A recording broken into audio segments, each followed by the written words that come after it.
na milyong balota sa loob ng 1 linggo ang naimprenta na. Mabilis man ayon sa COMELEC, hindi naman nakakasabay ang verification ng balota o yung pagsusuri kung good ballot o depektibo ang naimprenta.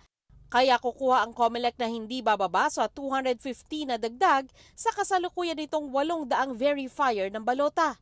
Manumano yung pag-verify as of nung Sabado sa 500 na makina na dapat ay gagamitin natin para sa machine verification, 250 pa lang ang aming nagagamit. So yung 250 plano na natin gamitin mula ngayong araw onwards. Kailangan din ng COMELEC ng mas malaking lugar para sa verification. Tiningnan na po namin yung isang malaking espasyo ng National Irrigation Administration. Sa tabi lamang po yan ng National Printing Office. O kaya naman kanina pinatingnan din natin ang Amoranto.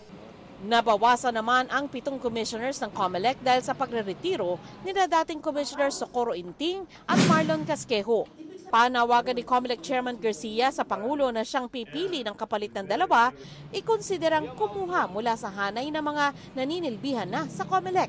Pwede rin daw magtalaga ang Pangulo matapos mag-adjourn ang Kongreso sa February 8. By next week, walang session na ang Kongreso, and kung magtatalaga ang Pangulo beginning next week, beginning Monday, ay ang tawag dyan ay ad interim appointment, and therefore pwedeng makapaglingkod ka agad and valid until mag-resume muli ang Kongreso. Ang Kongreso po natin ay magre-resume sa June 2 hanggang June 9. Kapag nakapagtalaga na ng 2 bagong commissioner, 5 sa 7 commissioners ng COMELEC ay appointee ni Marcos. Ang ginagarantiya ko naman sa inyo, kahit naman, for example, tayo ay natalaga ng present administration, siguro naman napapatunayan natin yung impartiality natin. Naglabas naman ang resolusyon ng COMELEC kaugnay sa pagpapalawak ng kapangyarihan ng kanilang Committee on Kontrabigay na siyang magbabantay sa vote buying at vote selling sa eleksyon. Ilang ahensya ang tutulong para sa trabahong ito. Nakasaad din sa resolusyon na maaari ang pag-aresto ng walang warrant kung nasaksihan mismo ng isang law enforcement officer ang vote buying o selling o kahit tangkang gawin ito. Dadalhin ang inaresto ng walang warrant sa pinakamalapit na police station o kulungan.